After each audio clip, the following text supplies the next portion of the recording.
Hello and welcome to this episode of Mind the Gap, making education work across the globe with me, Tom Sherrington, and with Emma Turner. Hello, Emma. Hello, Tom. Are you well? Really well, yeah. Had a great weekend, which I discussed briefly in one of our episodes, but we have the wonderful Ben Newmark with us. So hello, Ben. Hello, and thanks for having me. It's a real honour to be asked.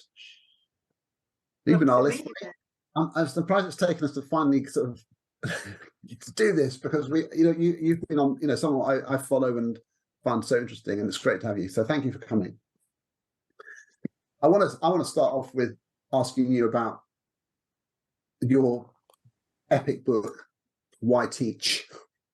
You must be about one of the 17 people who's read it, Tom. Well, all 17 of us love this book. No, it's interesting, isn't it? Because it's like, now we can talk about various other things, but it's a great kind of, it's like from 2019, and it really, it's like a sort of, there's so many aspects to it which I absolutely love. But if you don't mind, because I just think I'm going to start off with this. I'm going to read a bit of your book to you, okay? Because I think this is amazing, okay? And then you can tell us a bit about what you said it. I think this is great. So bear with me, every listener. So it says here, think about how little these children knew when they started school, and how much they know now, and how much they will know in the future. Think about how barren their lives would be if there were no schools or teachers, and that they were never taught anything at all. Think about how poor they would be in the most important sense if there were no school and no teachers. And think about this, and allow yourself to feel the privilege and enormous weight of responsibility you carry, a weight that goes back hundreds of thousands of years. Picture yourself as a link in the only chain that really matters, a runner with a flaming torch you are thrusting into the hands of younger athletes, so it won't matter that one day, sooner than anyone ever thinks they will, your legs will fail. Remember that even if one of your young athletes does fail, they have the same right to run as their luckier compatriots. Remember, we're all part of a race in which the aim is not to win, but to just keep going. We are the links in the chain. We are the runners in the race. We are the bearers of the torch, and this is why we teach. I just think, all right, it's just great. That's the end of your book. So, the question is, what is it that you wanted to share that message about what great good job teachers have? What was it that motivated you to want to communicate this so strongly to people? Yeah, I'm still proud of that chapter, and that also formed the basis of a few talks and speeches I did, and I still stand by most of it. I think bits of it are naive. I think now that the bit you shared there at the end, it's the right vision, right? It's the right way to see things, but I think it's not always fully realised for lots of children. And part of the reason I ended up there was because of that. So for a long time as a younger teacher, I was drawn into teaching through a narrative that I think is very common of well-meaning people who think they're going to change the world, especially when they're young. The idea was that you get a good education, work hard, and then you go to university, and then you go and work in schools where students are disadvantaged, and you work really hard for those, and those students then do better. They get better exam grades, and then that means they can then go on to university just like you did. And I know that's problematic. I'm saying that with speech marks around it. And then after that, they will earn more money and have better lives also in speech marks.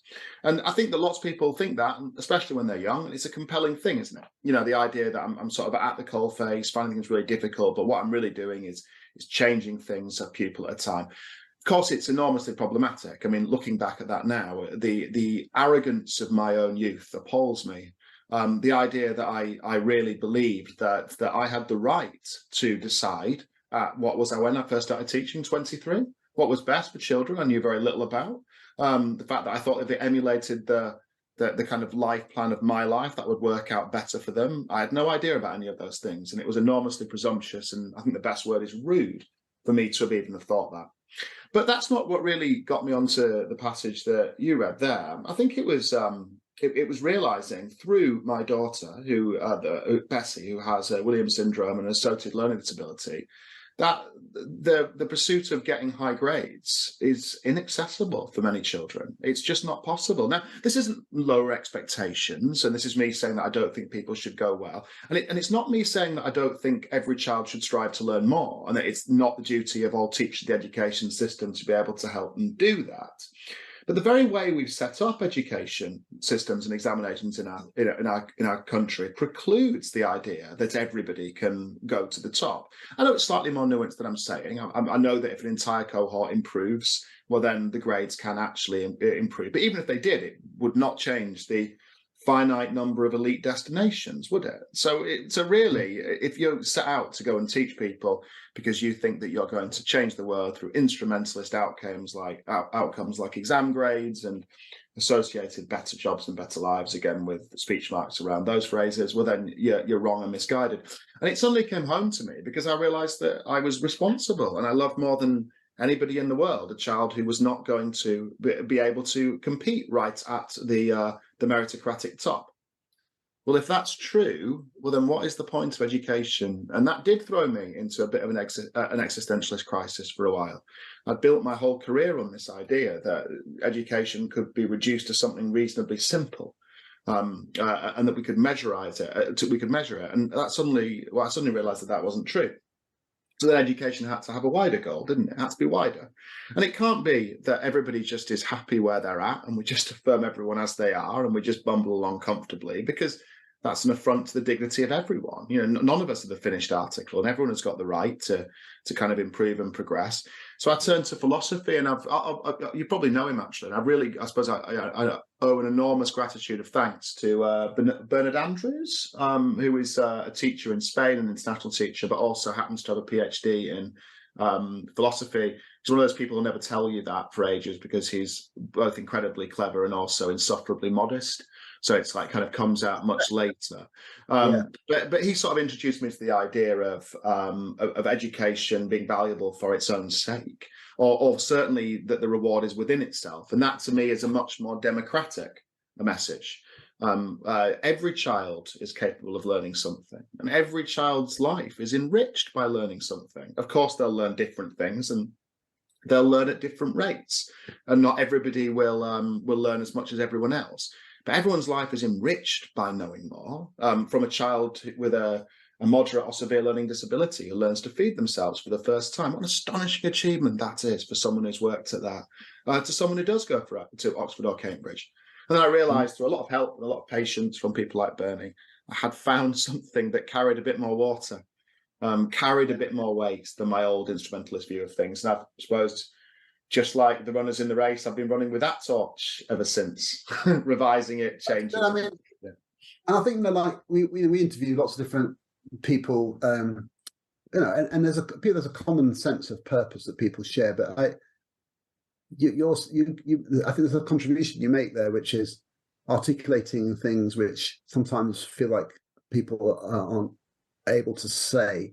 And I think you having the personal mission, if you like, as the parent of Bessie, you've got this sort of almost like a platform to say, look, and look at the way it looks from here, and which then people listen to. So, I mean, do you think if you hadn't had that experience as a parent, you wouldn't have come to these kind of ways of thinking in the same way? I absolutely don't think I would have come to this conclusion and be thinking in things in the same way. Absolutely not. It was a gift. It was a gift given to me by my daughter. That was, and I think my life would be far poorer, far. Not that I have ever achieved wisdom. No one ever does. But I think I would be far more foolish, more unwise, if I hadn't learned those things through Bessie. But that's part of why I talk about this stuff, right? And Tom Rees would say the same. There's not enough of us. If we have to wait for every single person to have the kind of close proximity, a kind of road to Damascus direct experience moment as I had, well, then we're never going to be able to make enough of a dent in this, enough of a change. So part of it is to try and convince other people to see things in this way too, so that we do things better for all children. And I think that that's actually pushing an open door. I do. And I think that's part of the reason why I think people have been kind in their response to my work and Tom's work, because I think people, even if they've never really thought about it in an organised way, they do have a sense of discomfort, a sense of, although I'm spouting certain things of rhetoric that my unnamed school might say about every child to beat their target grade. Our mission is to send X numbers of children to Oxford or Cambridge, academic excellence for all, in the brutest and most poorly kind of constructed sense. I think people know that's rubbish, don't they? They know that's not true. And so when they hear an argument of someone saying, well, I don't think it's true, I think it's pushing an open door, because people already think that. so that's what I reckon. Emma, and we were talking about you before, and Emma, you were really struck by Ben's contribution to the Her book, weren't you? I was, and actually have used 2 quotes from it last week into the training I was delivering. Oh, thanks. So thank you, Ben. No, I was really interested. Just for a bit of background, very often in primary, we've got a much wider, broader range of children with a wider range of needs, because a lot of them are awaiting diagnosis and which take years and years and years and years and years, and very often they don't necessarily get the support, the specialist support that they need until quite a way on in their primary career.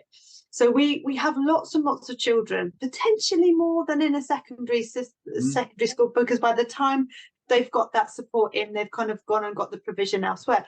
So I come at it from a slightly different angle in primary, because we very often children turn up with us at 4, and that's the first time an educator's ever seen them in that light, and ever kind of seen what they can do, what they can't do, or what the barriers might be. And so I don't want to say it's more inclusive, because it's not. It's just that it's the nature of the system that we end up with more children with a broader range of needs in primary. But I was fascinated by your chapter about then how we provide for children with such a wide range of needs, and the need to not kind of put them all under this umbrella term of SEND. And I thought I'd just really like to hear from you the discussion around that and your thoughts on that, because that was the bit that I took into the training that I was doing about this kind of the anti-homogenous part of that. Well, absolutely, because it is homogenous, isn't it? I mean, first of all, I don't think it's controversial. There's no such thing as a SEND child. So it's a nonsense term. It's ridiculous. But when anyone ever says, that this strategy will work for your SEND learners, what's that even mean? Like, how are you meeting the needs of the SEND learners in your class? Well, that's who. It's important at this point as well, I think, to point out that there's no standard way in which SEND designation is made at schools anyway. So we know that the most powerful driver of whether a child is identified as SEND or not is not them; it's the school they go to. So a complete nonsense term. I do think we need it. I'll come back to that though. So I've come round on that. I do still think we need the term, unfortunately. But the thing is, when people say SEND, they don't mean they do have a more specific idea about what they mean. Of course, they do. When people are talking about what provision works for your SEND learners, they're not talking about the child with a physical disability who uses a wheelchair. They don't mean that person. They're not talking about the child with a visual impairment who has their work blown up on an iPad and then works from there. They don't really mean that either. That's easy to do. It's easy to think about the specific things. There's a kind of generic SEND child that I think that people have in mind, and they mean a child who just finds learning quite hard, or is hard, or teachers find harder to teach is probably a better way to put that. Learn to read slower than other children did, falling further behind, poor confidence, obviously almost certainly a correlation with pupil premium existing there as well. And then my problem with that term SEND designation is it identifies the problem in that child. It then says that actually that is something about them. Someone else should be looking after that child. It should be some specialist who helps them, which absolves the mainstream and the teacher from looking after that child. So I think that's my main issue with it. I think that, first of all, it is a generic term. It doesn't mean anything on paper, but I think it does mean something rather more insidious in practice. I think people do have a general word about that. I think it's unhelpful that moves away. However, I wrote a blog piece about this a while ago, and it was intentionally a polemic, and it was the idea of just basically destroy the SEND term, destroy the umbrella, get rid of it, everything would be better because children are all individuals, and that would help us see them as individuals. And then someone very kind and also stern obliquely introduced me to the idea of Chesterton's fence. I don't know if you've come across that analogy before, but it's the idea of an old civil servant who talks about the new type of civil servant who sees a fence in a field and says, "I see no purpose for that fence. Let us remove it immediately." And the older, wiser civil servant says, "I certainly will not allow you to remove that fence until you can tell me what its purpose is. Once you've told me its purpose and the reason it was originally erected, well, then perhaps then I may allow you to demolish it." And what someone was pointing out to me, and it became really clear, is that at the moment, the designation of SEND is the only mechanism that we have in an education system that overwhelmingly favours children who find learning easier. The easier you find school, the more you get out of it, the Matthew effect. The SEND designation is the only thing we have that drives resource away from that to children who find learning tougher and more difficult. And so practically, the idea of getting rid of that designation, to me, could probably have monstrous real-world implications, especially in a world in which many children who do find learning tough or struggle for whatever reason are not being believed, are having to fight for that kind of that recognition. If you then said, "Oh, it turns out SEND doesn't really exist, everyone can be taught together in one class," I shudder to think about how that might play out in practice. So yeah, regretfully and sadly, we're kind of stuck with it. I sort of hope that in the end, my dream, my naive dream, because cleverer and better people have been working on this for a long, long time and not got there. But my dream is that in the end, provision will become so specific and so tailored to the needs of individual children and so inclusive that we would suddenly find we don't need the term SEND anymore. And we'd be like, remember we used to say SEND about 20 years ago, but we don't need it now. But we're a long way away from that.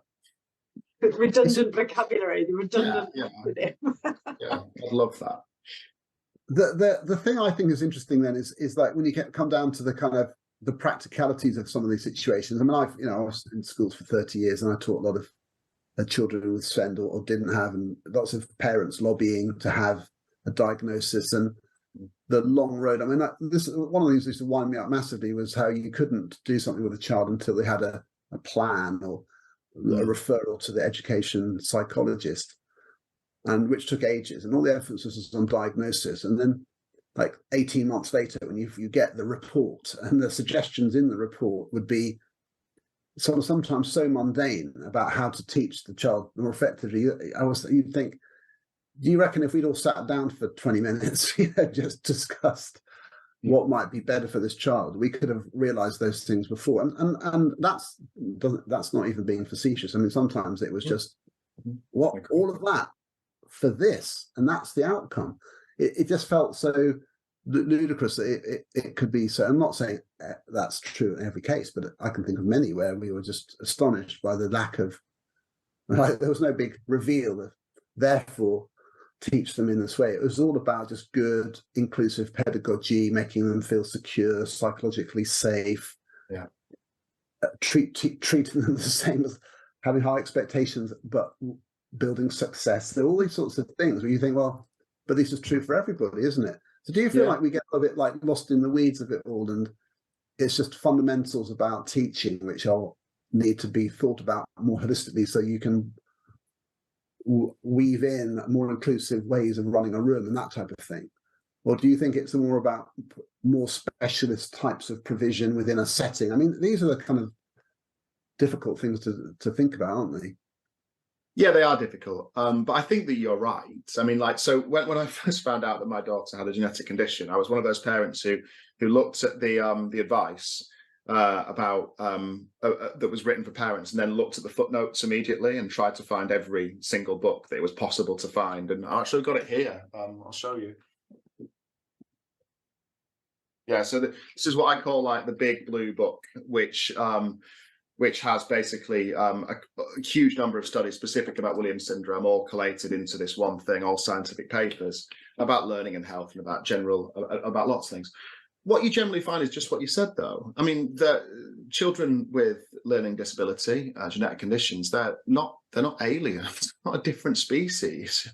They're human children, and human children tend to learn in the same way. I mean, a researcher I greatly respect, I know a little bit because she works with children with Williams syndrome, Jovan Jo van Herwegen. She wrote this study that I read not too long ago, in which it was about whether synthetic phonics worked with children with Williams syndrome or whether they did something else.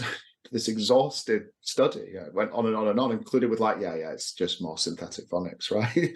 It's what works for what works for all children, works for children with Williams syndromes. You just need to be better at it as teachers. You just need to be more expert in the application and more careful. And I think that's really fascinating, right? Because I think that once you start looking at the kind of teaching and methods that work with children who may traditionally be believed to find learning more of a struggle, you're going to become a better teacher by that. The problem is when you start looking at the methods and the pedagogies that work with children who are the cleverest, I'm not very interested in that, because anything works, or anything can almost appear to work, and you arrive at a huge number of false positives. So, like, guess what? I taught a top set in a grammar school, and it turned out that juggling while talking to them about the Weimar Republic led to them all getting grade 9s and 8s. Everyone should juggle while they're teaching about the Weimar Republic. But of course, that's what's going to... So if you want to become a really, really great teacher and be a really, really great world-class system, I think you'd do far better to recalibrate and to look at the best practice for children who find learning more difficult.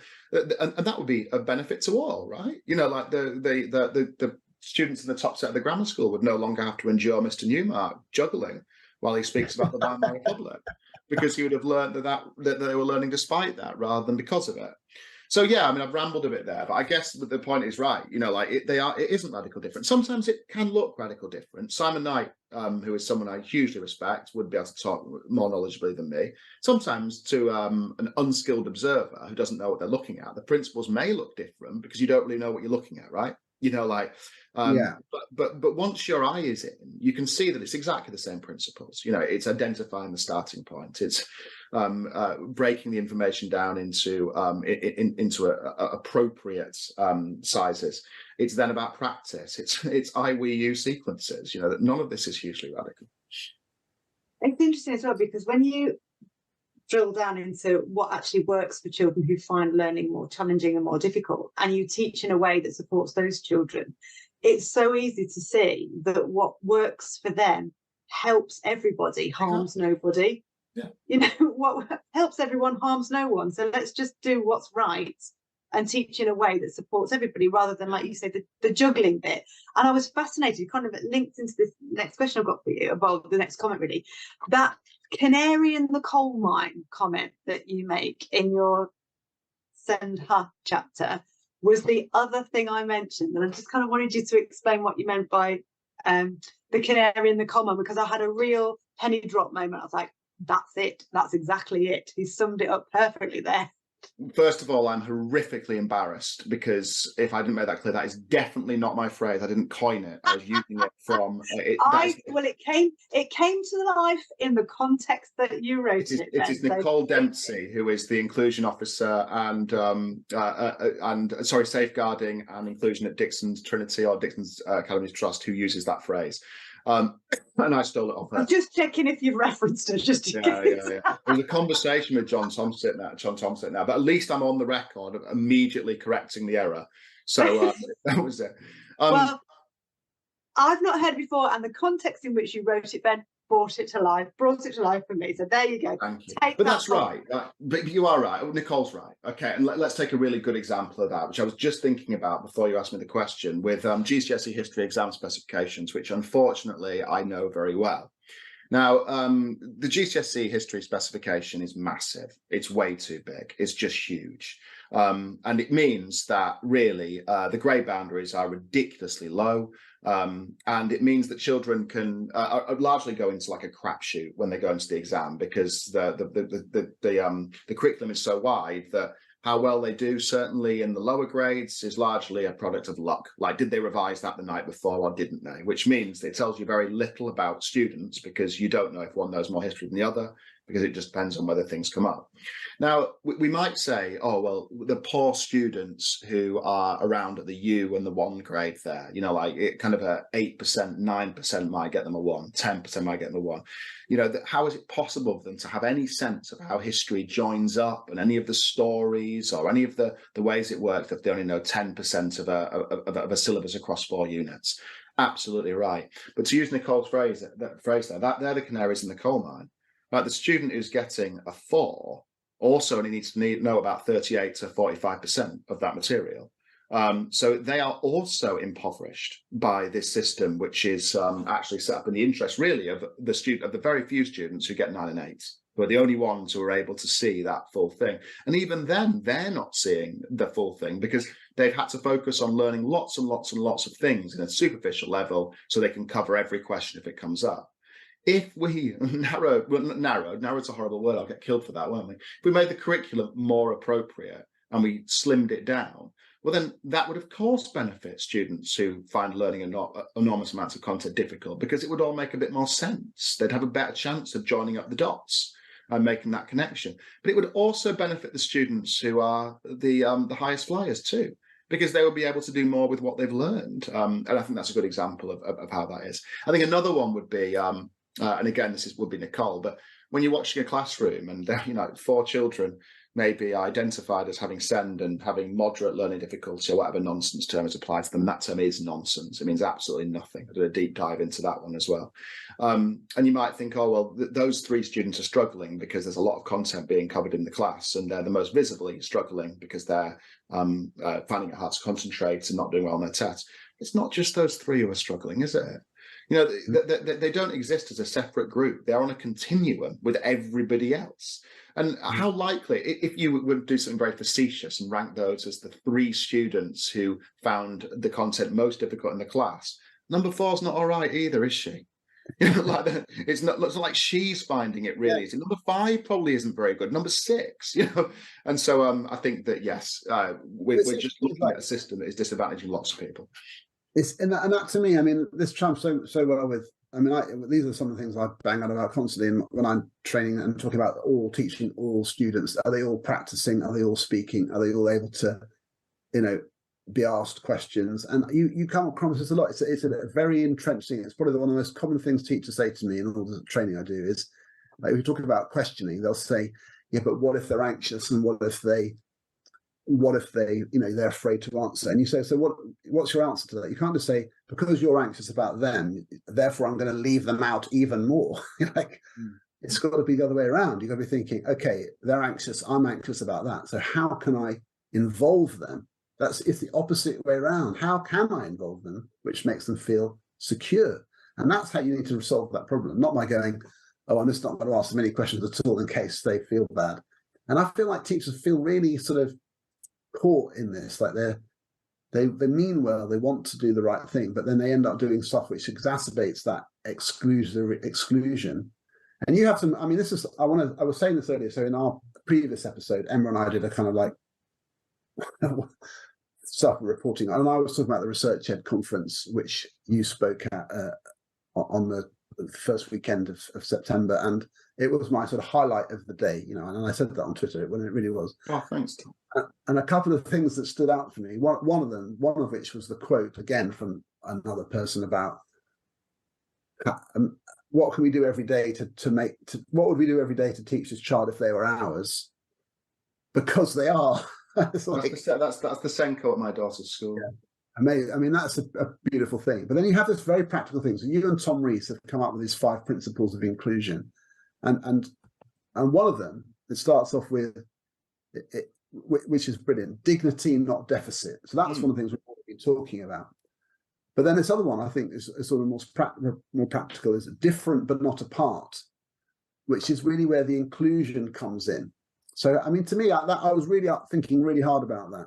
Different but not apart. So how in a say a big, a complex primary school or a large secondary school, if we've got integration and that sense, how do we make children feel part of something when when range of attainment, for example, is a definite challenge? I mean, in practical terms, teachers find that difficult. They report it to me, and constantly it's hard. So what sorts of things are you thinking about that teachers can do? I'm not saying you should have easy answers, but what sorts of things should they be thinking about doing which makes children feel a part of it, even though they have slightly different ways of, or needs, or different kind of extremes of challenge? There's a few things they can do. I think there's definitely a few, but it's interesting. First of all, I don't know. This is a hunch, right? This is but something you just said a minute ago, Tom. You said that when you talk to teachers, when I talk to teachers, I guess it'd be the same. They said they find the range of abilities very difficult to cater for, right? You know, they find that difficult and they find that tough. I agree, it is a challenge, but when you actually follow that up with more questions, it almost invariably ends up as being like, it's really hard to teach the slower ones when I know I should be focused on the higher ones. That's a hunch, but I think that exposes, like, it's always the ones who are finding it harder who are the problem. You know, like we it's very rarely that a teacher says, like, what I find really difficult is that when I'm genuinely helping the children who finds things really difficult and really tough, and I'm taking them through that sequence, they get it. Some of the really bright kids get a bit bored. Like that's very rarely expressed. And it's just interesting to me that it's always the problem located in those who find it harder. It's kind of like piling on disadvantage when they've already got it. But the question you asked me was like, how do you do better than that? How do you make it? How do you make that inclusive? Well, I think that the first of those things is that you can value a wider range of achievements. I think that's something really practical that you can do. You can make it clear in a genuine, non-condescending and non-patronizing way that a child who learns to who learns their multiplication tables for the first time years after everyone else, that because that child has put work into that and has really tried, that is worthy of the same honor, the same respect as a child who, you know, is winning competitions in those things. And incidentally, I've talked to kids about this kind of stuff. I can't help doing it a lot, and they get that. They do. It's not that counterintuitive a message. It's not that difficult to understand. You know, when you say we all, you know, I'm not talking about learning styles or any kind of nonsense here, but saying that we all find, you know, some things harder than others. And if someone achieves something that is less obviously as high as someone else, but they started from a different point and they work really hard at that thing, they are worthy of that respect, aren't they? And I think that if children are taught those things, they'll come on board with those. I also think there's a lot that school can do about just messaging. A challenge that's occurred to me is that it's really common, and rightly so. There's nothing wrong with it at all. But you think at a school when they've got really successful alumni, I can never say that word, but someone who's gone away, you know, to Oxford or Cambridge University, become a world famous doctor or whatever. That's really good. We should celebrate those things. That's great. We should be. But then I often think about those schools, and I always think, I bet there's a person who's been working there as a cleaner for 20 years. You know, has seen a generation of children that's looked after this building, you know, as being the means and the reason that this building still functions and still goes on. And I wonder where their assembly is. Where is there? You know, like, where is there? Like, we're genuinely thankful to you, you know, without you.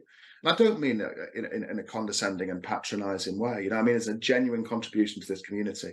And I think if we did that sort of thing, we create more ladders and we make life a little bit less hopeless for some children who know that they're not going to go to Oxford or Cambridge or end up working at NASA. You know, kids very quickly work this stuff out. they're not foolish. They might be childlike a lot of the time, but they're not childish. They grow out of that very quickly. And if you're able to give that honour to them, I think that would help. I find there's a couple of debates which I find sort of, I don't know, that I feel they lack sophistication and they end up being very like everything. Who'd have thought on Twitter? But so one of the two, I think there are two subtle things that sprung to mind when you're saying that. One of them is around this idea of differentiation, which some people like, and they go off on it like banned word, shouldn't be saying it, should be outlawed, because they're thinking it's about lowering expectations.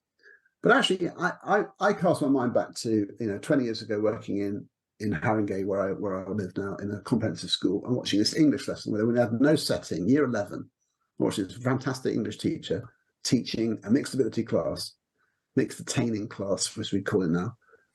Students who are going to get top grades at GCSE, doing Romeo and Juliet, and having multiple ways of engaging with the text at different stations in the class, and some are writing kind of essay standard things, and others were not able to do that. They were going to get like a grade 1 sort of functional skills, and they had sort of much more sort of pictorial kind of things. And some people think that was absolutely appalling, but I actually think when I look back on that, those children were all succeeding at a level which was appropriate for them. and they're also engaging with Shakespeare together in the same room and hearing language and hearing it shared, which they wouldn't have done if they'd been hived off into a separate room. Do you know what I mean? So I feel like sometimes the debate about differentiation has hampered our ability to actually talk about appropriate work for certain children. Do you agree with that, or do you think I'm wrong about that? No, I agree with you. I do agree with you. But I also think it's helped. I get frustrated by people talking about these things as rhetoric and then have nothing when you talk about how, or, you know, how does this work? You know, the kind of blunt comment being like, yes, of course, high expectations for all, teach to the top, and then scaffold down so everybody can reach those heady heights. Great, brilliant. Now show me how that works. Show me like this incredible scaffold you've got so that the child who didn't learn history last year because they were at a different school, is really struggling, gets a 9 at the end of this lesson. You know, I think that a lot of the time this is fiction, and it frustrates me because it just turns into people lobbing what's the word, like linguistic bombs at each other in silos without us ever getting to the bottom of it. Like what I want to know is, great, you know, like, so what does this scaffold look like? I think the best example I've seen of how differentiation in the proper sense works, and I do take the criticism, I certainly don't want to return to the days when a teacher expected to produce 7 different lesson plans. I mean, first of all, it's massively terrible on workload, and I think a lot of the time it doesn't work. But Dixon's Trinity, Nicole's school, I'm just going to talk about Nicole all the time in case she hears this, and will then take my apology for using her canary in the coal mine phrase as if it was my own. But one of the cleverest things, or most insightful things that I've heard recently, is how they set up classes and year groups at Dixon's at some of the schools. So, for example, you've got a year of like 170 children, right? Say, for example, hypothetically, so it's 170. And as part of their English sequence of learning, scheme of work, curriculum, whatever we now call it, they have to write an essay at the end of a unit. And at the end of that unit, it's say that we've got 140 of those children who've arrived at the point where they can sit down and write that essay. And it's going to take them a lesson. You know, it's going to take them maybe a lesson and a half to write that essay, the practice element of it, which is important, right? Well, they don't need a skilled English teacher to stand over them while they write their practice essay. That's a complete waste of that professional knowledge and expertise. So what Dixon's does is merge all of those groups sometimes, and they will put them under supervision with SLT or somebody else to do that practice element, which then frees up the expert teachers to work with the 30 children who actually are not yet at a point where they can write that essay. Now, when I heard that, I thought, well, that's the practical sort of example I'm looking for. if Nicole says to me, it's teaching to the top and scaffolding down, this is what it looks like, I get that and I understand it. So that's one good example, I think. So interesting, Ben, because I work in Leicestershire, I live in Leicestershire, and a huge swathe of Leicestershire primary schools have got mixed age classes. So you've got children in the class who you've got like a mixed age year 1 and 2, or a mixed age year 5 and 6. And a lot of our schools have got 3-year mixed age or 4-year mixed age in one class. And when I hear the differentiation argument, I just want to lose my proverbial whatever, because I'm like, you tell me how to not differentiate when I've got a spread of ability that not only covers 1 year group, but covers 4 year groups in the same class, or in some separate stages, year 2 and year 3 in the same class. So you're straddling 2 separate phases of the national curriculum. Just teach the top, Emma. Oh, honestly, I have almost lost my proverbial so many times with people who say that. I'm like, okay, well, you come into this classroom and do that. Because the advice that we give for mixed age classes is teach the kids in front of you. Find out what they can do, and then find out what their next steps are and teach them that.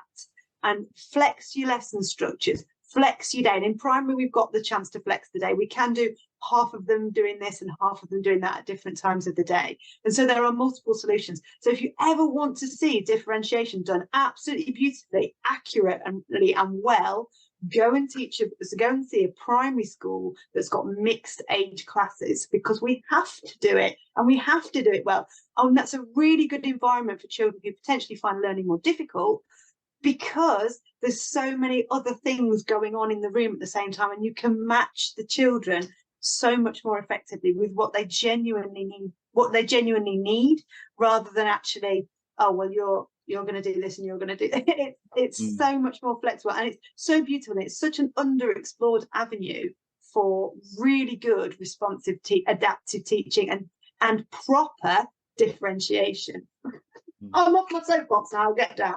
Of course, you're right. Of course, Michael Merrick has been very good on this as well. I mean, like, I don't think anybody has really successfully answered his critique about what the curriculum wave means in primary. That the big focus on sequenced, coherent curriculums that are very well mapped out.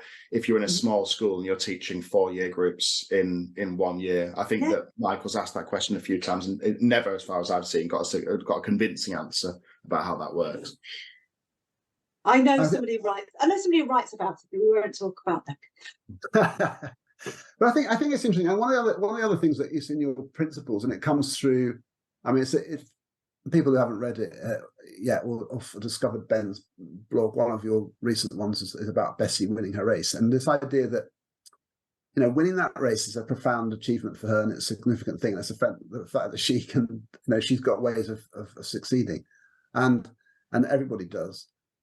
But you get into you come across this thing of, like, some people are so paranoid, maybe they have some grounds for it, but that of lowering expectations being the kiss of death for disadvantaged children, for example, that they hate the idea. They kind of hold the line on, you know, exams are the most equivalent, best way of assessing everybody, because when they're all, you know, disadvantaged kids can be prejudiced by teacher bias and so on. But when we're talking about multiple ways of celebrating success, we're not very good at it, are we? And we're not, and that's because it's like that Taylor Swift song, right? It's me. Hi, I'm the problem. It's me. It's because almost by definition, everybody most people who are running schools did well out of it, right? You know, like you have to pass exams, and then you have to go to university, and you have to get a further degree to become a teacher. And so we do see things. It's very easy to see things in these narrow bands. I was talking to my wife about this the other day, and I think this is interesting. And I suddenly realised this is like kind of a microcosm of what went wrong. Do you remember National Records of Achievement? Remember those brown folders that people were supposed to have when I was at school? And they were supposed to fill them with a multiple range of things, weren't they? Exam grades. I was too old. I'm too old to have had one of those. Yeah. But exam grades were supposed to go in there, exam certificates, but so were all the other things you did, letters from places that you volunteered at, scout badges, music certificates, certificates of attendance at courses, and all this kind of stuff. What a beautiful idea that was. What a beautiful idea that was. The idea of like everybody carrying around something that showed multiple ways that you could succeed in life. And it died, and it was crushed, I think, because of people like me. Because I remember at school, like, sneering at those, because I didn't need them, did I? You know, like, the idea is I did quite well at school, and I thought, you know, like, I'm not going to need my swimming certificate. I'm not going to need, you know, like, a letter from my work experience saying I'd showed up on time every time. So they were killed by attitudes like mine. And that, I look back now, I think that's half the whole problem, wasn't it? Because we weren't acting as a team. Like, what we hadn't got was, I probably was all right without it. But by not taking part in schemes and strategies like that, I was undermining people who that actually would have been enormously powerful for. We've all got to do that sort of thing. We're going to value multiple activities and multiple achievements. We've got to value all of them, and we've got to be honest about the things we can't do. Yeah, and it's interesting, the psychology around this. I remember I was the head of a selective school for a while, and one of the things that I inherited was a thing called, you know, gold certificates. Every time there was a report, people got grades. And then what I noticed, you know, after a couple of years, there was the same children always come up on the stage to get the gold certificate. Like, I knew all their names because they always saw them. And we tried to devise a way of people working gradually toward, like, gold certificate being something you could work towards, and then eventually people would all manage to get there. But then once we started doing that, people started saying things like, "Oh, anyone can get a gold certificate." But that was a terrible thing, and it became the whole thing of the kind of the kudos of it had lost because anyone could get it, and that was the problem we were dealing with. I was like, of course, everyone can get it in the end, but it's like, you know, and so the value of something needing to be kind of rare is a ludicrous idea that we hold on to in education, that it only matters if a few people can have it. It's a deeply embedded thing, and it's very, very difficult to eliminate. So we have to sort of find other ways where we're not talking in those ways. And something, I mean, I'd love to talk to you about this more, Ben, but the National Baccalaureate Trust that I'm part of, and I've been trying to work on this for years. And I used to work in a school next to a special school. We were in the same building, and this was our dream that one day our students would all have the same event where they would all come and get their baccalaureate certificate, and her students would have done certain things so would have mine. And that baccalaureate idea is in the mix of policy thinking, but I feel like that we need more people to kind of bang the drum for it, really, because I feel like it's kind of there to be explored. It's a very practical solution. I'd love it if that was how we ran the system. Yeah, and I think that balances things, doesn't it? I mean, you mentioned earlier on about assessment methods. I mean, I happen to think that exams are the least worst option. I don't think anyone would say that they are the least worst option in what they're trying to do. The problem is that's the only no, that's not fair. The problem is that's the thing we emphasize over and to the exclusion of all else, right? And that's the problem. And I think that is. It ends up being like an absolute nonsense. Like you take a child, take for example a child who has not got lots of GCSEs above 5 or 6. Maybe the GCSEs they finish with are numbers on 1s and 2s. Now like things about the personal character of that child become enormously important. If they've been at school every day despite the challenges they face, if they've sat through exams they found really difficult and got there, that's the sort of thing that are actually really important for their next destination to know. But I guess that comes back to the point we started at the beginning. That should also be important for everyone, right? I'll return here. Am I allowed to be political on here, Tom? You can, yeah. Yeah. You can cut it afterwards. You can cut it afterwards. I'm reminded, I think, of the famous quotation about Boris Johnson's teacher, who said, that despite him finding learning easily, he had basically had an utterly appalling and dishonest character. Surely that would have been in all of our interests for character to have been assessed and to have been used as a deciding factor. Surely that the fact we just looked at exam grades and someone's personal intelligence has ended up being of great cost to us all. I don't know if we can use that. I'm just going to deviate ever so slightly, Ben, and tell you a story about my dad. And it's not often I jump from Boris Johnson to my dad and he would be furious. Right? He was in the same sentence as Boris Johnson, my father was. But I just wanted to kind of pick up on this idea about celebrating things and the culture of the school being a culture of celebration and recognition. Because for years and years and years, my dad had a certificate next to his side of the bed, which I'd got when I was just turned 4, and I'd gone to primary school, and it was my very first sports event, and the head teacher gave me a certificate that was 3rd equal in the jumping bean, and my dad had this framed next to his bed for years. And I said, well, because I went on to be quite successful with running and was quite sporty and whatever, and they've got all these other I said, why did you frame that one? And he said, because that was a time when I knew that you were in the right place with people who really cared about you. And it was just a lovely moment that Mr. Hardy, my old primary head teacher, he said it was just indicative of a beautiful place and a beautiful moment in your life. And I was thinking, that's partly why I went into primary, because I wanted to create schools like Mr. Hardy, where you celebrated your very youngest children who've managed to get 3rd equal in the jumping bean.